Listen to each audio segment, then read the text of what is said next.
How's it going? Today I want to talk about this stool. Now this is going to be a round bottom stool and it has an adjustment feature so you can go up in height, and it comes with this nice backrest. Now as far as assembling this, it is very straightforward. You put the wheels on. These are going to be rollerblade style wheels and you just pop them in place, and then you have this back piece which is going to be 4 bolts for the bottom and then 3 bolts for the top. The seat does spin 360 degrees.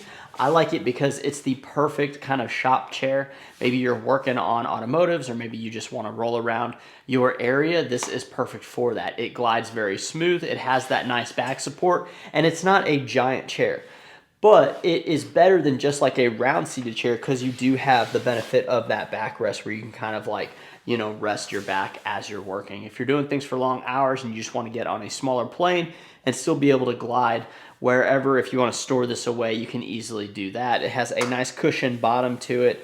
Again, the rollerblade wheels are definitely what kind of sets this thing apart, as well as this back piece that makes it not only sturdy, but very comfortable to sit in for long periods of time.